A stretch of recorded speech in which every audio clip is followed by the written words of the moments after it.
2 है, the weight of a body is 147 Newton, what is its mass. अब हमने wait बता दिया गया कि ये हमारे पास एक ऑब्जेक्ट है, ठीक है, इसका वेट जो है वो 147 न्यूटन है और इसका मास हमने फाइंड करना है।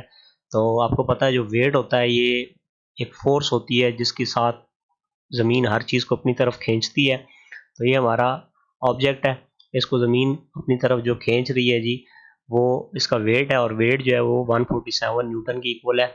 हमने इसका मास फाइंड करना है, ठीक है जी। तो इसके लिए हमें जो गिवन डेटा है दिया हुआ है, एक तो हमें सिर्फ वेट दिया हुआ है 147 न्यूटन का। ग्रेविटेशनल एक्सेलरेशन जो है ये जी हमारे पास 10 मीटर पर सेकंड स्क्वायर होती है, ठीक है, क्योंकि ये जब हम इसको ज़मीन अपनी तरफ किसी चीज़ को खींचती है तो वो जो ग्रेविटेशनल एक्सेलरेशन है वो हमारे पास जी की वैल्यू जो है ये 10 मीटर पर सेकंड स्क्वायर होती है। तो मास जो है हमने फाइंड करना है, तो फार्मूला हमारे पास वेट का जो है वो W is equal to m g होता है। वेट निकालने के लिए हम मास को ग्रेविटेशनल एक्सेलरेशन से मल्टीप्लाई करते हैं तो हमारे पास वेट आ जाता है। अब हमें वेट और ग्रेविटेशनल एक्सेलरेशन ये तो कांस्टेंट है, ये हमें क्वेश्चन के अंदर नहीं गिवन होता, ये हमने याद रखना होता है।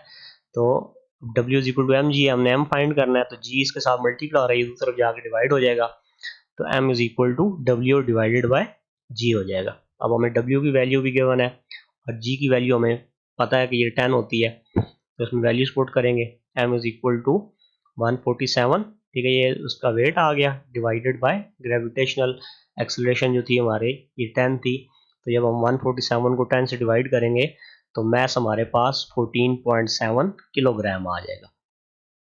तो ऐसा ऑब्जेक्ट जिसका वेट अगर 147 न्यूटन हो तो उसका मास जो है वो 14.7 किलोग्राम होगा। तो ये हमारा प्रॉब्लम 3.2 का आंसर है। इसको अगला